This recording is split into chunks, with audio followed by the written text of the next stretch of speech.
자, 이번 시간에서는 19강에 대한 내용으로서 양도소득세 여기 하겠는데요. 페이지에 대한 내용으로서는 270페이지입니다. 270페이지에서 양도소득세의 먼저 흐름부터 봅시다. 흐름에 대한 내용으로서는 단어상에서 나타나져요. 양도소득세 이랬었죠. 여기에서 볼 때 세자 앞이 뭐예요? 양도. 하나의 거래가 나오면 그 거래에 대한 내용이 양도인가 아닌가 보겠다라는 의미로서 법전에서도 제일 먼저 양도의 뜻을 적어줘요.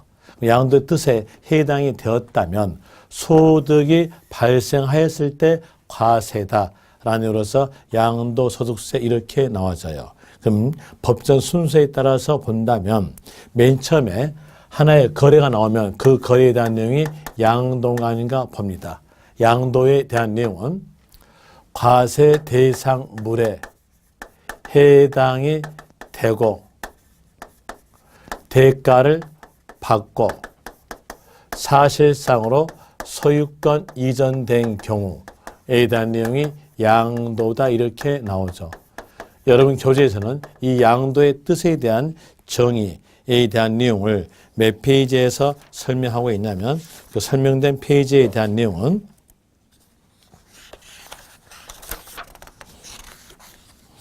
276페이지에서 설명돼요.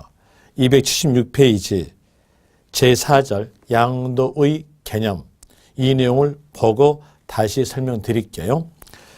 1번 양도의 나오죠. 그 밑에서 양도란 자산에 대한 자산하면은 과세 대상물을 말합니다. 자산에 대한 등기, 등록에 관계없이 여기서 등기, 등록에 관계없이란 말은 과세 대상물에 대한 내용이 등기됐든지 등기되지 않았든지 관계없이 이렇게 내용이죠. 그러니까 여기서 하는 것은 미등기에 대한 내용도 과세된다는 것으로 아시면 됩니다. 거기에서 등기, 등록 관계없이에다가 동그라미 치면서 미등기 과세라고 적으시면 되겠죠. 등기 관계없이 그 밑에 줄에서 그 자산이니까 과세 대상물이 유상으로 대가 받고 사실상으로 소유권 이전된 것을 말한다. 이렇게 정의를 내리고 있어요. 이 정의에 따라서 맨 처음에 하나의 거래가 나오면 그 거래에 대한 내용이 양도인가 아닌가 보겠다는 뜻입니다. 자, 먼저 거래마다로서 양도인가 양도 아닌가 보는데 양도에 해당이 되었다면 양도소득세에 관련이 있고요. 양도소득세에 양도에 들어가지 않았다면 관련이 없다는 겁니다. 그럼으로써 다른 세금이 적용되는 거예요. 이제 이 내용을 거래상으로서 가볼 때 토지하면 과세 대상물에 들어갑니다. 토지를 무상으로 소유권 이전을 했어요. 무상으로 소유권 이전된다 이랬으면 여기에 대한 내용은 대가성 없는 거래죠. 유상은 대가성이 있는 거예요. 없는 거니까 유상이라는 조건을 빠졌어요. 그럼으로써 양도가 아니겠죠. 양도가 아님으로써 이때에 대한 내용은 양도소득세 관련이 없고 다른 세금 적용돼요. 다른 세금에 대한 내용으로서 사망 시점에서는 상속세가 적용되고요. 또 생전에 무상 이전이다. 생전 시점에서 무상 이전된 것은 증여세가 적용된다. 이렇게 나오겠죠. 또 다시 토지를 유상으로 취득하다 이랬어요. 이랬으면 여기에서 똑같은 유상거래이었으나 양도의 뜻은 소유권 이전이에요. 여기는 소유권 취득이에요. 이 내용은 한 조건이 빠졌음으로써 양도가 아니겠죠. 양도가 아님으로써 양도소득세는 관련이 없고 취득세가 적용된다 이렇게 나와주겠죠. 그리고 또 다시 토지를 보유한다 이랬으면 이때에 대한 내용은 소유권 이전이 아니죠. 이전이 아님으로써 여기에 대한 내용 양도가 아니에요. 양도가 아니니까 양도소득세 관련이 없고 여기에 대한 내용으로서는 재산세가 적용되겠죠. 그리고 일정 금액 초과 보유했다면 초과분에 대해서 종부세가 과세된다 이렇게 나올 것이고요. 그리고 토지가 수용되다 있어요. 수용되다 했으면 이 토지의 소유권은 국가나 지자체에게 이전되고 그 대가로서 보상금 받습니다.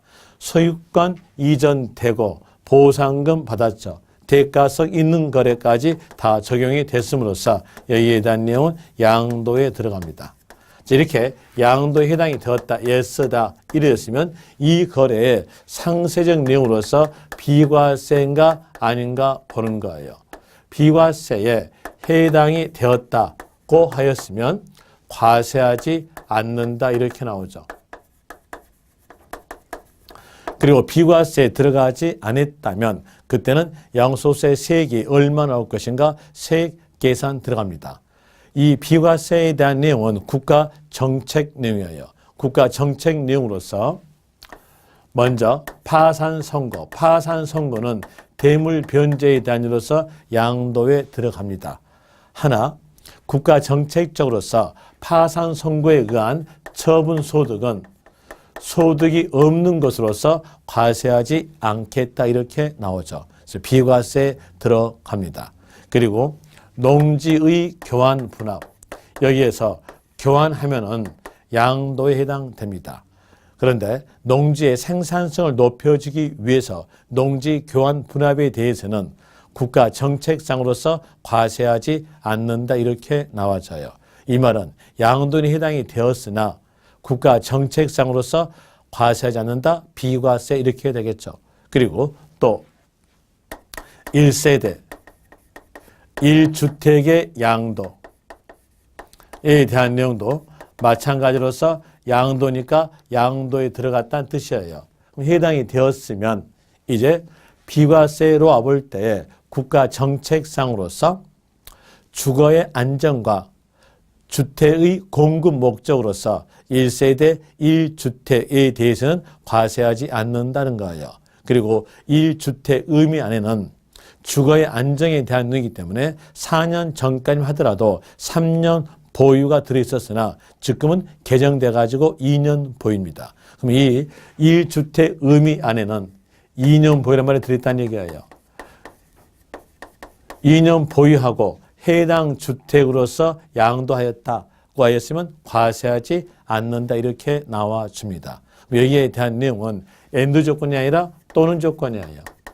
이 또는 조건이니까 이 셋 중에 하나에 해당이 됐으면 과세하지 않는다는 거죠. 이제 수용에 대한 내용이 양도에 들어간다 했으니까 이걸 연결시켜 봐요. 수용이 양도죠. 양도에 대한 내용을 여기 보니까 여기 셋 중에 하나에 들어가지 않았어요.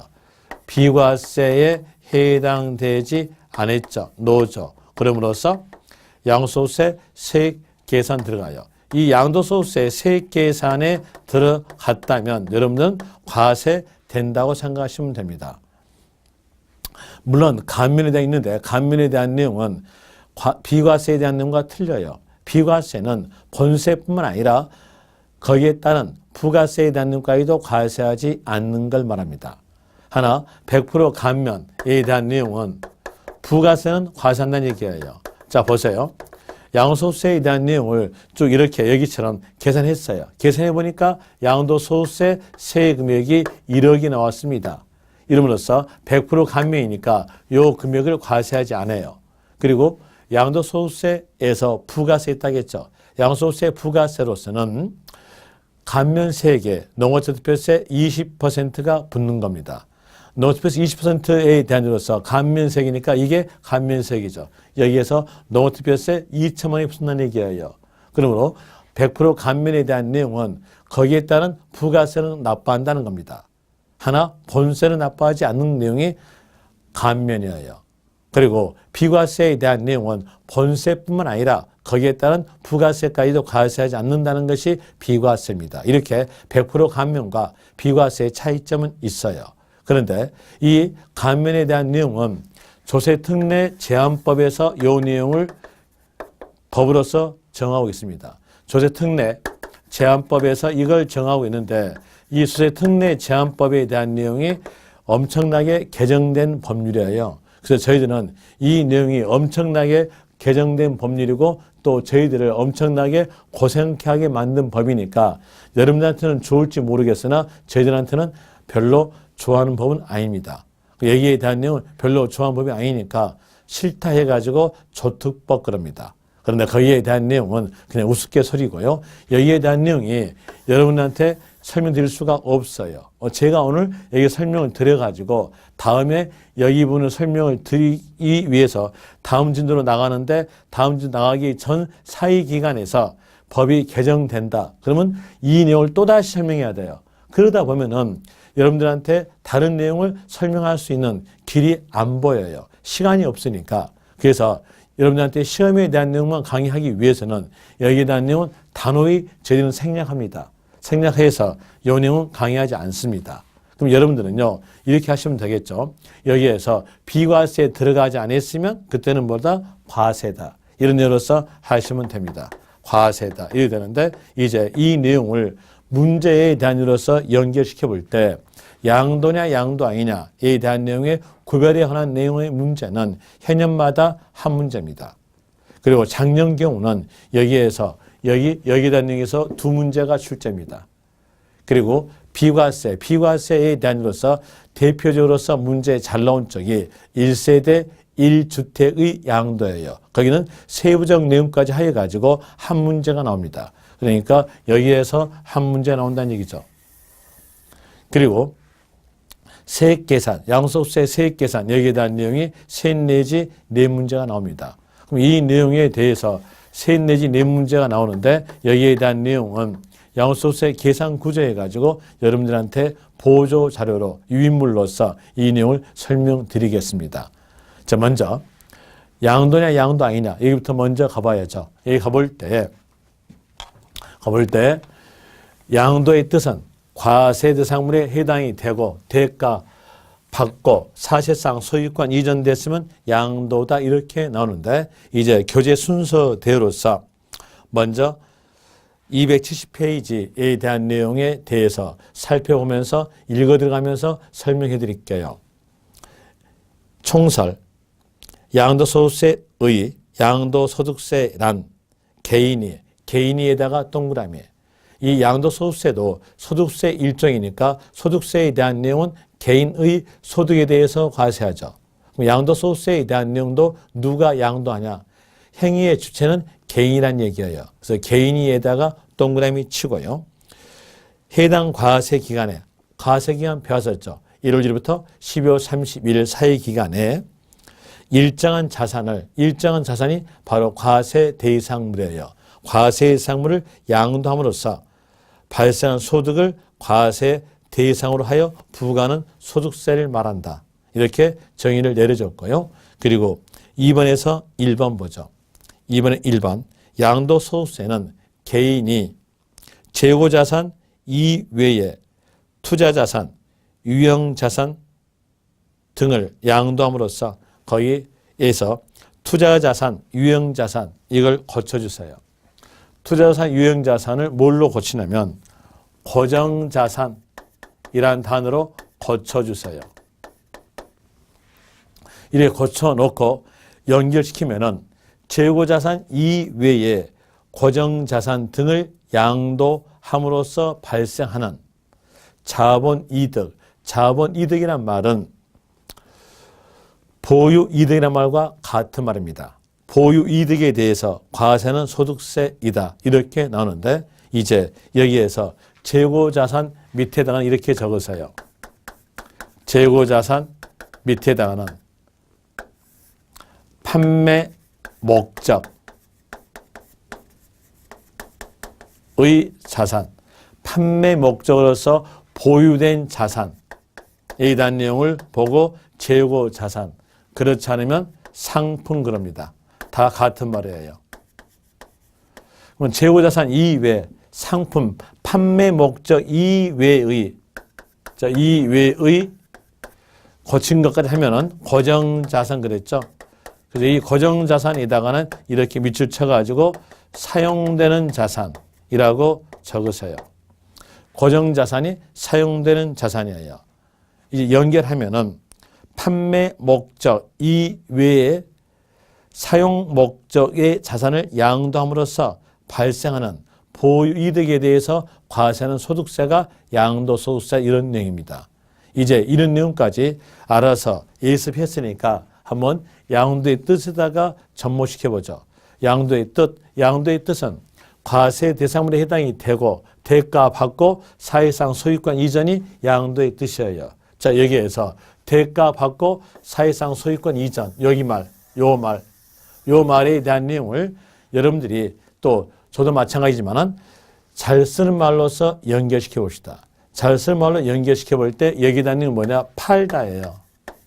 팔다는 것이 바로 대가 받고 유상 플러스 사실상 소유권 이전입니다. 팔다예요. 팔다에 대한 내용인데 여기 물건, 어떤 물건을 팔았냐에 따라 가지고 장사냐 아니면 양도냐 이렇게 구별되는 겁니다. 자, 여기에서 볼 때 팔다에 대한 내용으로서 판매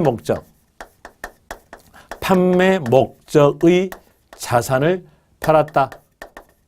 를 한다면 요 자산을 팔다 이렇게 나왔다면 여기에 대한 내용은 장사예요. 판매 목적이라면 영업활동과 관계 있는 물건의 자산이라는 얘기예요. 영업활동과 관련된 물건 자산을 팔았다면 장사했음으로써 사업소득이죠. 사업소득으로서 다른 소득과 합쳐가지고 종합소득세가 과세다 이렇게 나와져요. 그럼 여기에 대한 내용은 이런 내용이겠죠. 여러분들이 학교는 시간에 배웠던 내용으로서 혹시 영업이익이라는 말 배웠죠. 영업이익이라는 내용으로서 영업에 관련된 자산을 팔므로써 이익 나온 거, 그 내용으로서 사업이라는 얘기예요. 이 사업소득은 다른 소득 합쳐가지고 종합소득세 과세되는 겁니다. 그리고 다시 파는 물건에 대한 내용이 사용되는 물건이에요.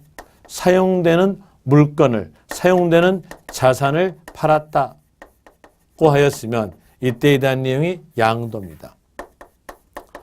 사용되는 물건에 대한 내용도 팔았을 때 사업으로서 다른 소득과 합쳐서 종합소득세 과세하고 또 양소득세 혼자 따로 계산되는 것으로서 과세한다면 이건 두 번 과세예요. 두 번 과세이기 때문에 이중과세 방지를 위해서 이렇게 두 개를 나누는 거예요. 하나는 판매 목적, 하나는 어느 목적? 사용 목적이에요. 그럼 여기에서 볼 때 얘가 양도 그랬죠? 양도하였으니까 여기에 대한 내용은 이 물건에 대한 내용 어느 물건이라는 얘기예요? 사용되는 물건이에요. 그러니까 고정자산 중에서 고정자산에 대한 내용은 방금 말씀드릴 때 사용되는 자산 그랬죠? 사용되는 자산 중에서 법에서 정해진 물건이 과세 대상물이었습니다. 이런 내용을 알고 이제 하나의 예를 들어봅시다. 예를 들어볼 때 자, 여기에서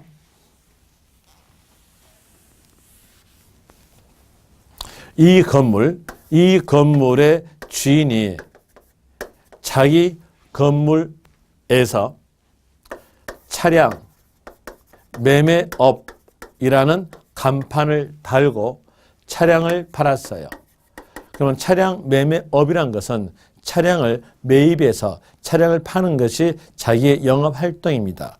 영업활동과 맞는 자산이 상품 그랬죠. 그럼 여기에서 상품은 차량 되겠죠.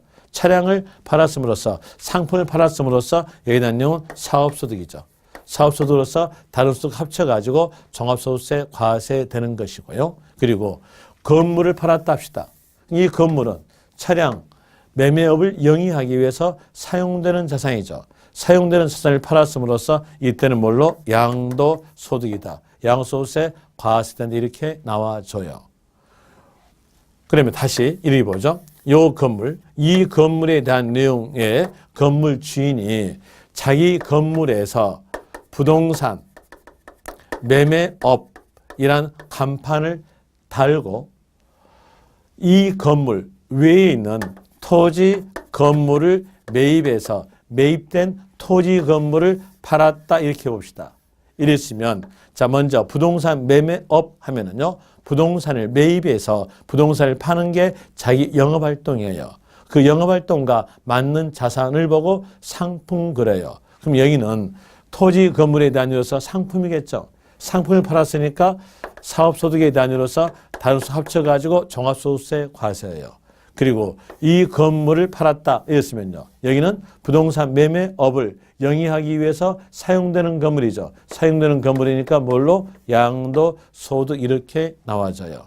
이제 이 내용을 알고 보니까 양도하였음으로써 양도에 대한 내용은 어느 자산을 했다는 거예요? 고정자산이라는 얘기예요. 고정자산 중에서 법에서 정해진 물건이죠. 그리고 부동산 하면은요. 부동산 이랬으면 이 부동산에 대한 내용의 요 단어 본연의 뜻, 이 부동산이라는 단어 본연의 뜻에는 사용된다는 의미가 들어있어요. 그래서 앞에다가 사용된 이 말을 붙이지 않아요. 붙이지 않다 하더라도 부동산 그러면은 아 이거 사용되는 자산이구다라고 알 수 있어요. 그런데 부동산 앞에다가 판매 목적이라는 단어를 붙였어요. 판매 목적의 부동산 이렇게 판매 목적이란 전제적 단어를 붙였다면 여기에 대한 내용은 장사죠. 판매니까. 그럼 이때에 대한 내용으로서는 어디로 가겠다? 사업 소득에 대한 내용으로서 다른 소득과 합쳐서 종합소득세 과세예요. 만약에 양도소득세까지 과세한다면 이건 이중과세예요. 그 내용을 구별하시면 돼요. 그럼 여기에서 포인트는 뭐였을까요? 판매 목적이겠죠. 판매 목적이라는 단어가 있었다면 그때는 양도소득세가 아니라 종합소득세 과세다 이렇게 하시면 됩니다. 그리고 양도소득세 과세 대상물에 대한 내용으로서 가는데 양도소득세 과세 대상물에 대한 내용은 여러분 교재에서는 272페이지에서 나와져요. 272페이지에서 양도소득세 과세 대상물 해가지고 나오는데 이 과세 대상물은 고정자산 중에서 법에서 정해진 물가입니다. 법에서 정해진 물건이니까 이 내용은 어쩔 수 없이 암기적 사항이라는 얘기예요. 그리고 암기적 내용은 크게 구별하세요. 크게 구별하셔가지고 그 크게 구별된 내용을 알고 있으면서 실타래 풀듯이 쭉쭉쭉쭉 풀어본다면 그 내용들이 자연스럽게 암기가 되는 겁니다. 그 내용에 따라서 이 그림에 대한 내용을 보고 크게 구별시켜 봅시다. 크게 구별해 보니까 거기에서 벌써 나와 있네요. 부동산 등 주식 등 나와 있죠. 자, 여기서 부동산 등 등자 지우세요. 등자 지우고 부동산에 관한으로 고쳐 적으세요. 부동산에 관한으로 고쳐 적었으면 이제 내용을 보니까 양도소득세 과세 대상물은 크게 볼 때 부동산에 관한 내용과 주식에 관한 내용으로 구성됐다는 걸 알 수 있어요. 자, 먼저 부동산에 관한 내용으로 보는데 부동산에 대한 내용을 고정자산에 대한 내용과 같이 연관지어서 비교시켜 봐요. 먼저 고정자산을 볼 때 이 고정자산에 대한 내용은 사용되는 자산이죠. 사용되는 자산에 대한 내용으로서 형체가 있는 상태에서 있을 유, 형체형, 형체가 있는 상태에서 사용되는 자산으로서 유형 고정자산이 있고요. 또 형체가 없는 상태에서 없을 무자, 형체, 형자. 형체가 없는 상태에서 사용되는 자산인 무형 고정자산. 이렇게 두 개로 구성됐어요. 이걸 보고 부동산하고 연관 지어보니까 부동산에 대한 내용은 형체가 있는 거죠.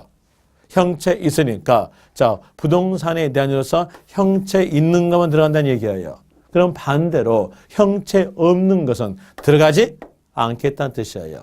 이제 여러분들이 아는 것은 여기에서 과세 대상물에 대한 내용으로서 형체가 없는 것, 없을 무자, 형체 채자, 무채 재산권에 대한 내용은 형체 없는 내용으로서 사용되는 자산이기 때문에 양도소득세 과세 대상물에 들어가지 않는다라는 내용으로서 알 수 있겠죠.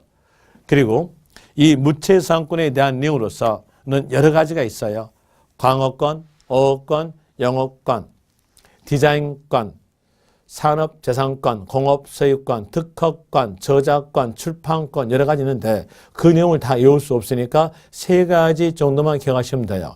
세 가지 정도로서 광업권은 무채상권으로서 양도소득세 과세상물에 들어가지 않는다. 또 어업권에 대한 내용도 무채상권으로서 양도소득세 과세상물에 들어가지 않는다. 또 영업권에 대한 내용도 양도소득세 과세 대상물에 들어가지 않는다. 이렇게 아시면 됩니다. 그리고 부동산 하였으니까 준부동산은 들어가지 않는다는 뜻이에요. 그래서 제가 등자를 뺀 거예요. 부동산 등 이렇게 하게 되면 여러분 학개론 시간에 배웠던 준부동산이 거기에 들어감으로써 양도소득세 과세 대상물에는 준부동산이 들어가는 것까지 여러분들이 또 간주해 볼 수 있는 거예요. 그걸 막기 위해서 부동산 등이라는 단어를 뺀 겁니다. 자, 여기에 대한 이유로서 준부동산은 들어가지 않아요. 학교론 시간에 배웠던 내용으로서 준부동산에 대한 내용으로 차량에 대한 내용 들어가지 않는다. 또 기계 장비에 대한 내용도 들어가지 않는다. 선박에 대한 내용과 항공기에 대한 내용은 들어가지 않는다. 이렇게 나오죠. 여기까지에 대한으로서 아주 내용은 간결한 내용인데 여기에서 문제가 몇 번 나왔냐면 이게 4번인가 5번 나왔어요. 여러분 시험에서 가장 어렵다는 해의 시험이 15회 시험입니다. 15회 시험에서 나왔던 것으로서는 이게 기계 장비 나왔죠. 기계 장비에 대한 내용은 포함되지 않는다라고 하시면 될 것이고요. 그 다음에 또 영업권에 대한 내용이 여러분 시험에서 3번이나 출제했어요. 영업권 들어가지 않는다는 거 아시고요. 이제 나온다면 광업권과 어업권에 대한 게 나올 차례겠네요. 그 내용으로서 여러분들이 들어가지 않는다는 것으로 기억하시길 바라고요. 그리고 무채상권에 대한 이 단어로서 한 번 나왔고요. 그리고 판매 목적에 대한 내용도 한 번 나왔어요. 판매 목적에 대한 내용이 뭘까요? 상품이죠. 상품의 이 나와도 마찬가지로 사업소득이다. 또 재고자산의 부동산 이렇게 나와도 마찬가지로서 사업소득에 대한 내용으로서 양도소득세는 관련이 없다는 것으로서 구별하시면 될 겁니다. 그리고 이제 부동산에 관한 게 있으니까 거기에 대한 내용을 실타래 풀듯이 풀어봐요. 토지 어떨까요? 부동산이니까 들어가겠죠. 건물 어떨까요? 부동산이니까 들어가겠죠. 토지, 건물 앞에 등기, 미등기 이 말이 없다는 것은 등기와 미등기를 다 포함하겠다는 뜻이에요. 아까 배웠잖아요. 등기, 등록에 관계없이 했잖아요. 그래서 미등기까지 포함됩니다. 그리고 이 부동산에는 부동산 권리가 들어갑니다. 이 부동산에 관한 권리, 부동산에 관한 권리에 대한 내용으로서는 이게 뭘 말하냐면 여러분들이 민법에서 배웠던 내용인 용익물건을 말해줘요. 용익물건을 말하기 때문에 이 내용이 양도소득세 과세 대상물에 들어간다는 겁니다. 한번 보세요. 여러분들이 용익물건에 대한 내용으로서 볼 때 용자가 사용할 용자예요. 익자가 수익 익자예요. 그리고 물건 물이에요. 그러면 사용 수익되는 물건이라는 얘기죠. 사용 수익되는 물건이니까 여기에 대한 이유로서 사용되는 물건에 해당이 되겠죠. 그러므로 양도소득세 과세 대상물에 부동산 권리가 들어간다는 겁니다. 여러분들 생각할 때 용익물건이다라고 생각하시면서 조심하실 것만 조심하시면 돼요. 자, 부동산 권리에 대한 이유는 용익물건에 대한 이유로서 지상권 사용되죠. 사용됨으로써 해당이 됩니다.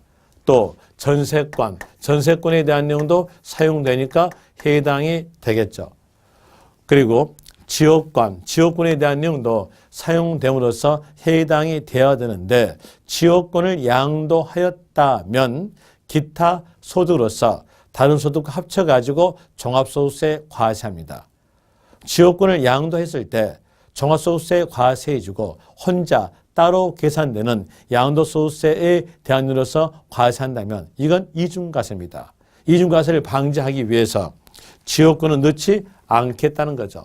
이 내용을 여러분들이 조심하시면 돼요. 지역권에 대한 내용은 들어가지 않는다 라는 이유로서 아시면 됩니다.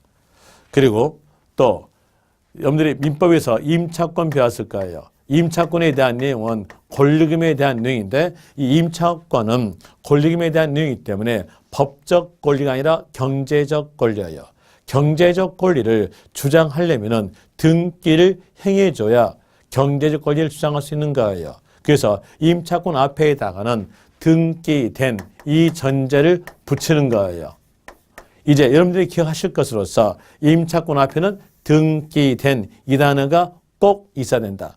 그럼 반대로 앞에가 등기된 단위가 없다면 양도소득세 과세 대상물이 아니라는 내용이에요. 자, 이게 미등기 임차권 등기되지 아니한 부동산 임차권 이렇게 나왔다면 여기다 내용은 포함되지 않는다라는 내용으로 되겠죠.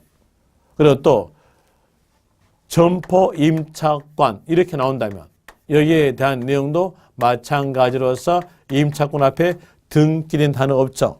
그럼으로써 포함되지 않는다 이렇게 되는 겁니다. 그리고 부동산 취득 권리가 부동산 취득 권리에 대한 내용이 부동산 권리에 해당되는 거예요. 이 부동산 취득 권리는 글자 그대로입니다. 글자 그대로서 부동산을 취득할 수 있는 권리예요. 부동산 취득 권리로서 생각하시면 되겠죠. 그러니까 아파트 분양권에 대한 내용은 아파트를 취득할 수 있는 권리로서 부동산 취득 권리에 해당되는 겁니다. 또 입주권, 입주권에 대한 내용도 부동산 취득 권리에 대한 이유로서 해당이 되는 거예요. 이렇게 말했더니 지금 이제 이 동영상을 듣고 있는 사람은 이상하다. 내가 볼 때 입주권에 대한 내용은 안 들어가는데 이렇게 생각하시는 분 계신 모양인데 그 부분에 대한 내용은 중개업법 과목을 엄청나게 열심히 공부하신 분입니다. 중개업 과목에 대한 내용과 혼동스러워서 그 생각을 하고 있는 거예요. 그러면 중개업 과목에 대한 내용과 같이 연관지어서 비교시켜 볼게요. 중개업 과목에서 중개 대상물 배울 거예요. 이 중개 대상물에 대한 내용으로서는 토지, 건축물, 그리고 임목, 공장, 재단, 광업, 재단에 대한 내용으로서 있는데 이 건축물에 대한 내용은 지붕이 있어야 돼요. 그런데 지붕이 없는 아파트 분양권에 대한 내용이 매매가 되는 거예요. 이 아파트 분양권이 매매된 원인은 김대중 대통령 때 나왔어요. 그 원인으로서 나왔는데 그 원인을 알 필요 없이 판사가 아파트 분양권에 대한 내용은 동과 호수가 정해져 있기 때문에 이건 미래의 건축물로서 중개 대상물에 들어가겠다라고 해놨어요. 그러면 동호수가 없는 입주권에 대한 내용은 여기에 포함되지 않는다 이렇게 나온 거예요. 그런데 세법에 대한 내용과 비교해 보니까 세법에서는 부동산 취득 권리죠. 글자 그대로예요. 부동산을 취득할 수 있는 권리니까 입주권에 대한 내용도 아파트를 취득할 수 있는 권리로서 들어간다는 얘기예요. 그래서 세법은요 좀 단순한 놈이에요. 단순한 놈이라 글자 그대로 해석하세요. 부동산 취득 권리니까 아파트 입주권에 대한 내용도 들어간다는 거. 그런 내용으로서 아시면 되겠죠. 그리고 이 부동산 취득 권리에 대한 내용으로서 조심하실 것들에 대한 내용을 몇 개 적어주고 설명드릴게요. 이 부동산 취득 권리에는 토지, 상환, 채권에 대한 내용이 해당이 되고요. 또 주택, 상환, 채권에 대한 내용도 해당이 되고 그리고 계약금만 지급 상태에서 부동산을 양도할 수 있는 권리에 대한 내용에 대한 것이 취득 권리에 들어간다겠어요. 자, 먼저 토지 상환 채권부터 설명을 드릴게요. 일반적으로 채권 하면은 상환이란 단어를 붙이지 않는다 하더라도 거의 모든 사람들이 초등학생도 유치원도 채권을 보유하고 있으면 만기 때에 현금으로 상환받는다라고 알고 있어요. 그래서 채권 앞에는 굳이 상환이라는 단어를 붙이지 않는 겁니다. 다 알고 있는 내용이니까. 그런데 이 문장으로서 가볼 때 이 단어는 채권 앞에 굳이 상환이라는 단어를 붙였다는 얘기예요. 이 말은 일반적 경우가 아니라 만기 때 토지로 상환하겠다는 것을 알려준 거예요. 만기 때 토지로 상환받았으면 토지를 취득할 수 있는 권리에 대한 데 들어가겠죠. 토지는 부동산이니까 부동산 취득 권리에 들어간다는 거예요. 이제 여러분들은 구별점을 잡을 수 있을 거예요. 채권 앞에 상환이라는 단어가 없다면 현금 취득 권리로서 양도소득세 과세 대상물에 들어가지 않는다. 하나, 채권 앞에 상환이라는 단어가 있고 부동산이 있다면 부동산 취득 권리로서 양도소득세 과세 대상물에 들어간다라고 구별 지으시면 될 거예요.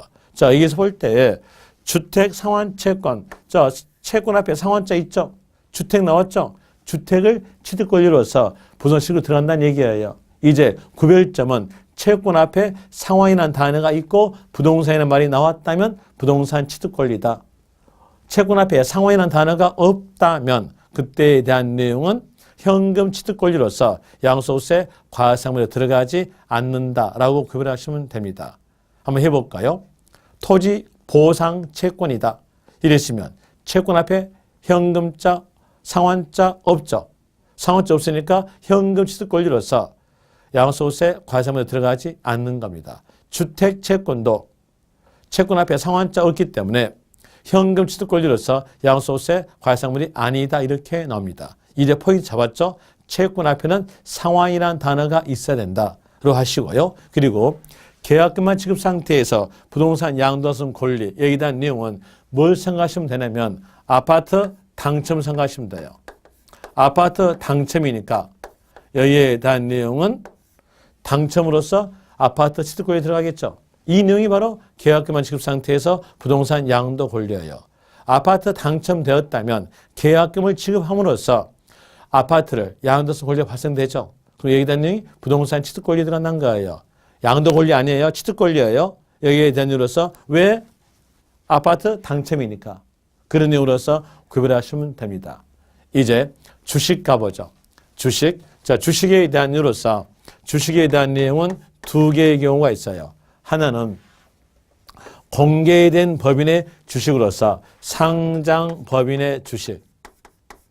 또 하나는 공개되지 아니한 법인 주식으로서 비상장 법인 주식 이렇게 두 개가 있습니다. 여기에서 상장 주식에 대한 내용은 예전에 박정희 대통령 때 증권시장을 육성하기 위해서 양도소득세 과세 대상물에 넣지 않았어요. 또 증권시장은 국가의 경제와 밀접한 관계가 있기 때문에 양도소득세 과세 대상물에 넣지 않았어요. 경제를 살려주기 위해서요.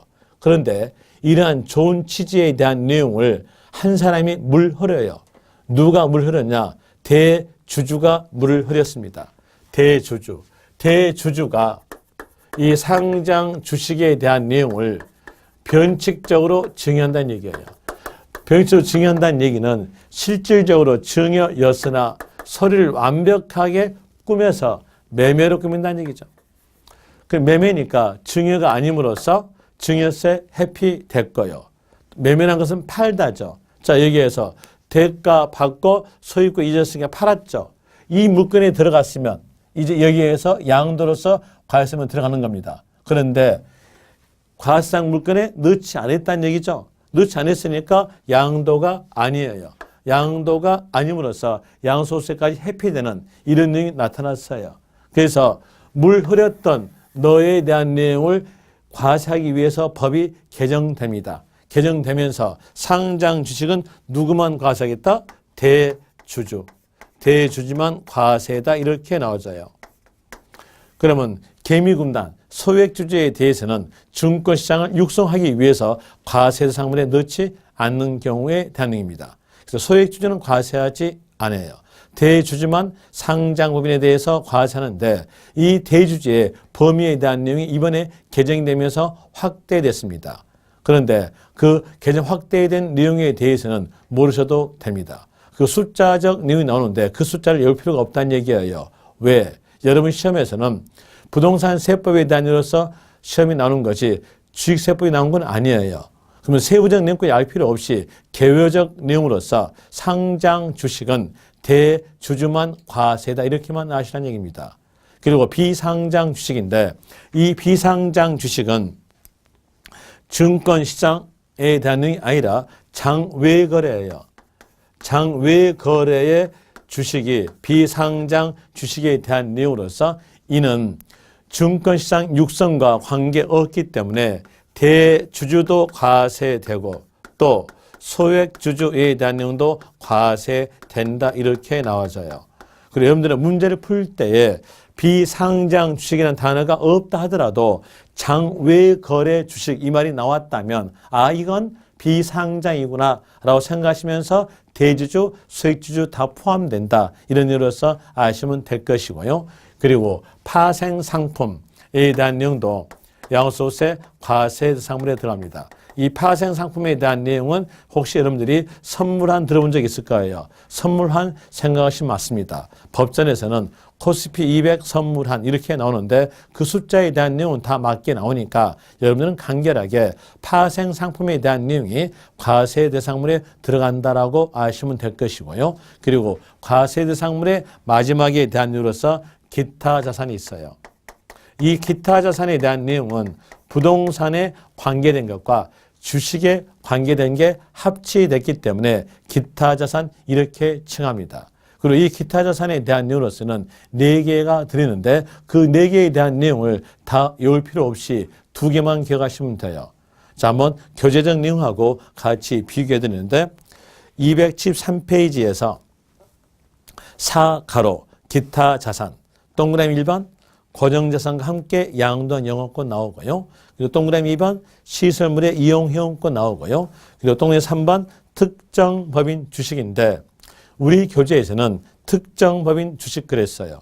그리고 다른 기본서에서는 부동산 과다 보유 법인 주식 그럽니다.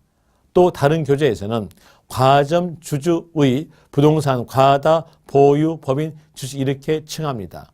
이렇게 각기 기본서마다 단어를 다르게 쓴다는 것은 그 단어로서 시험에 나오지 않는다는 얘기예요. 어떻게 나오냐? 법전 내용대로 나옵니다. 법전 내용대로 나오면은 기억과 니은에 대한 내용이 엔드 조건이기 때문에 기억, 니은, D페이지 보시면은 기억, 니은 나올 거예요. 이 기억, 니은에 대한 내용이 엔드 조건으로서 이게 넉 줄입니다. 그리고 또 이제 앞에 있는 내용까지 합치게 되면은 엔드 조건에 대한 내용으로서 한 문장으로서 7줄 됩니다.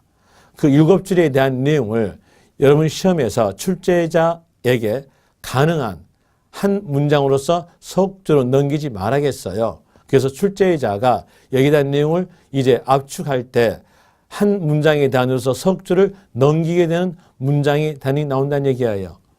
이에 대한 내용은 한 문장으로서 석줄이 넘기게 나오기 때문에 여기에 대한 내용은 알 필요가 없는 겁니다. 문제 안 나온다는 얘기예요. 그 다음에 4번에서 특정 업종 영위법인의 주식. 여기에 대한 내용은 휴양업 영위법인의 주식입니다. 그리고 또 다른 교재에서는 휴양업 부동산 과다 보유법인의 주식 이렇게 칭합니다. 여기에 대한 내용도 이렇게 각기 기본서마다 단어를 다르게 썼다는 것은 여러분 시험에서 그 단어로서는 나오지 않는다는 얘기예요. 그럼 그 단어로서는 기억할 필요 없이 법적 내용으로서 기억하셔야 되는데 여기에 대한 내용도 엔드 조건이에요. 엔드 조건에 대한 내용으로서 기억, 니은이 엔드로서 플러스 하니까 한 문장으로서 5줄, 6줄, 7줄로 나옵니다. 그 내용도 한 문장으로서 압축해봤자 석줄을 넘겨야 된다는 얘기예요. 석줄을 초과되니까 여기에 대한 내용은 문장이 나오지 않은 겁니다. 그래서 여러분들이 기타 자산에 대한 내용으로서 아는 것은 딱 2개만 아시면 돼요. 2개. 기타 자산에 대한 내용은 2개의 단위로서 아까 읽었던 1번과 2번만 아시면 됩니다. 먼저 1번. 1번에 대한 이유로서 양도소득세 과세 대상물은 고정자산 중에서 법에서 정해진 물건이었어요. 고정자산 중에서 정해진 물건이니까 고정자산이라는 단어가 나오면서 정해진 물건에 대한 내용은 영업권입니다. 그래서 고정자산 플러스 영업권에 대한 내용이 기타 자산 들어간다는 얘기예요. 단순히 영업권 이렇게 나온다면 여기에 대한 내용은 무채자산권으로서 포함되지 않는다는 겁니다. 이제 아는 것은 영어권 앞에는 어떤 단어가 있어야 된다? 고정자산이라는 단어가 있어야 된다는 것으로 아시면 돼요. 그리고 고정자산 단어가 없다 하더라도 부동산도 사용되는 자산이에요. 그럼 부동산 나와도 관계는 없다는 거죠. 왜? 고정자산이 사용되는 자산이니까. 또 부동산 권리에 대한 내용도 사용되는 자산이죠. 그러면서 부동산 권리가 나와도 관계는 없어요.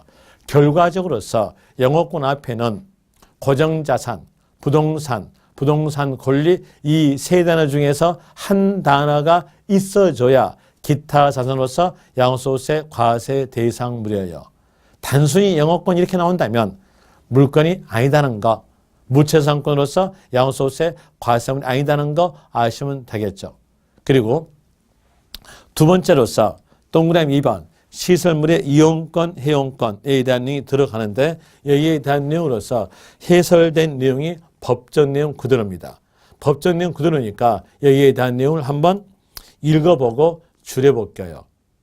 그리고 여러분 시험에서는 줄였던 내용으로 나올 거니까 그 내용을 줄였던 내용으로서만 기억하시면 됩니다. 이제 한번 읽어드릴게요. 시설물의 이용권, 해용권은 이용권, 해용권 그 밖에 명칭과 관계없이 시설물을 배타적으로 이용하거나 일반 이용자에 비해서 유리한 조건으로 이용할 수 있도록 약정한 단체의 구성원이 된 자에게 약정한 단체의 구성원이 된 자니까 회원이죠. 회원에게 부여되는 시설물의 이용권 가로 빼고 을 말한다. 이렇게 되어 있죠. 그럼 여기에 대한 내용으로서는 일반인보다 싸게 이용할 수 있는 권리로서 이용권, 회원 형태로서 일반인보다 싸게 이용할 수 있는 권리인 회용권이 들어간다는 얘기예요. 그리고 여기에서 이용할 수 있는 것이 시설물의 명칭에 관계없이 나왔어요. 이걸 이용하자는 얘기입니다. 이걸 이용해서 여러분들은요 이렇게 하시면 되겠죠. 문장을 쭉 가보니까 그 문장에서 명칭이 어떻게 나오든지 요 단어는 신경 쓰지 말라는 얘기예요. 신경 쓰지 말고 그 시설물을 일반인보다 싸게 이용할 수 있는 권리 이용권 들어간다는 거죠. 또 회원권 들어간다는 거예요. 그러면 여러분들은요 이렇게 마시면 되겠죠. 문장을 가보니까 이용권이라는 단어 그렇지 않으면 회원권이라는 단어만 있으면 기타 자산으로서 양도소득세 과세 대상물이 하시면 됩니다. 왜? 시설물의 명칭은 따지지 않는다겠습니까? 이런 예로서 구별하시면 아주 쉽게 할 수 있어요. 한번 해볼까요? 콘도미니엄 회원권 어떨까요? 해당이 되겠죠. 골프 회원권 어떨까요? 해당 되겠죠. 또 주제 회원권 어떨까요? 믿으세요. 해당돼요. 끝에 뭐 나왔어요? 회원권 나왔잖아요. 해당되는 겁니다. 여러분들은 간결하게 이용권, 회원권 이 단어만 있으면 해당된다 하시면 됩니다. 이제 여기에 대한 내용이 양도소득세 과세 대상물에 대한 내용으로서 여러분 교재에서는 272페이지부터 276페이지까지 설명되는데 여기에 대한 내용은 전부 다 기억할 수 없기 때문에 칠판에 대한 내용으로서 기억하세요. 그러면 이 칠판에 적어져 있는 요 내용, 여기에 대한 내용이 여러분 교재보다 더 상세하고 더 구별하기도 좋게끔 적어놨어요. 그렇기 때문에 이 내용으로서 기억하시면 됩니다. 그리고 여기에 대한 내용 적으라고 여기에 대한 내용을 좀 이렇게 넓게 펼치세요. 펼쳐가지고 좀 잡아주세요. 카메라맨. 펼쳐서 여기까지 쭉 해서 잡아주세요. 잡아주고 여기에 대한 내용을 적으라고 하면 되겠죠. 적으십시오. 자, 적었다 치고 이에 대한 내용으로서 볼 때에 양도소득세 과세 대상물에 여기에 들어갔다고 이제 가정을 해요. 가정을 하고 그리고 대가 받고 사실상 소유권 이전됐으면 양도입니다. 또 다시 여기에 여기 해당됐다고 가정하고 요 두 조건 중에서 하나라도 빠지면 양도가 아닙니다. 무상이었으면 유상이란 대가성 있는 내용이 빠졌기 때문에 양도가 아닐 것이고 형식상 소유권 이전이면 사실상 소유권 이전이 아니기 때문에 양도가 아니다는 거예요. 이 내용을 여러분 교재에서는 페이지에 대한 내용으로서 277페이지에서 설명됩니다. 277페이지에서 양도로 보는 경우 나오죠. 3번에서 여기에 대한 내용은 과세의상물에 들어갔다고 가정하고 대가 받고 사실상 소유권 이전에 해당되는 내용으로서 양도란 얘기입니다. 그리고 또 D페이지에서 279페이지에서 4번 양도를 보지 않는 경우 여기에 대한 내용은 이 과세물에 해당이 됐는데 요 두 가지 조건 중에서 하나라도 빠졌으니까 양도를 보지 않는다. 이런 내용으로서 적어집니다.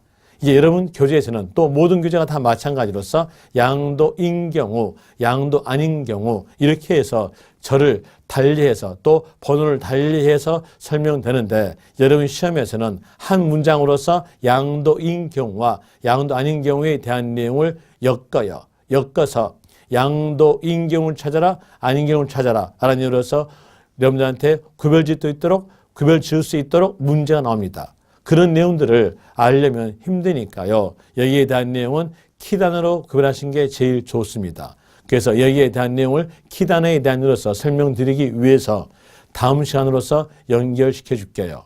다음 시간에서는 양도인 경우에 대한 내용과 양도 아닌 경우에 대한 내용을 키단어로만 가지고 설명드리겠습니다. 오늘 여기까지 하겠습니다. 자, 고생하셨습니다.